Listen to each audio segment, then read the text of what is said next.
મારું નામ નિલેશ વિકડિયા છે। અમારી સરકાર પાસેથી એક જ અપીલ માંગણી છે કે અહીંયા ડાયમંડ બુર્સ અત્યારે કાર્યરત થઈ ગયું છે, પરંતુ અહીંયા તમામ ઇન્ટરનેશનલ ફ્લાઇટ અમુક કન્ટ્રીની ચાલુ નથી થઈ, જેવી કે હોંગકોંગ છે, આફ્રિકા છે, બેલ્જિયમ છે। આ તમામ ફ્લાઇટ અહીંયા કનેક્ટિંગ થાય તો જેથી કરીને બહારના કસ્ટમર આવે તો અહીંયા નાનાથી લઈને મોટા ઉદ્યોગકારીને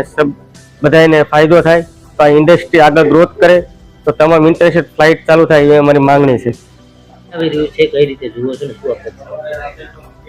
સરકાર દ્વારા 1 ફેબ્રુઆરીએ જ્યારે બજેટ આવી રહ્યું છે ત્યારે સરકારશ્રીને સુરત ડાયમંડ એસોસિએશન વતી અને ટ્રેડ વતી હું વિનંતી કરું છું કે આ બજેટની અંદર ખાસ એક આર્થિક પેકેજની યોજના જાહેર કરવામાં આવે, કારણ કે 1.5-2 વર્ષથી જે ડાયમંડ ઇન્ડસ્ટ્રી મંદીમાંથી પસાર થઈ રહી છે ત્યારે અત્યારે ખાસ રત્ન કલાકાર હોય કે મેન્યુફેક્ચર હોય કે ટ્રેડર હોય, એક આર્થિક પેકેજની જરૂર છે। ત્યારે જો એક આર્થિક પેકેજની જોગવાઈ કરવામાં આવે તો 100% ઇન્ડસ્ટ્રીને બૂસ્ટર ડોઝ મળ્યો ગણાય છે અને ઇન્ડસ્ટ્રીને ભવિષ્ય માટે એક આગળ કાર્ય કરવા માટે, કામ કરવા માટે અને ધંધાને આગળ ધપાવવા માટે સારું ગણાય છે।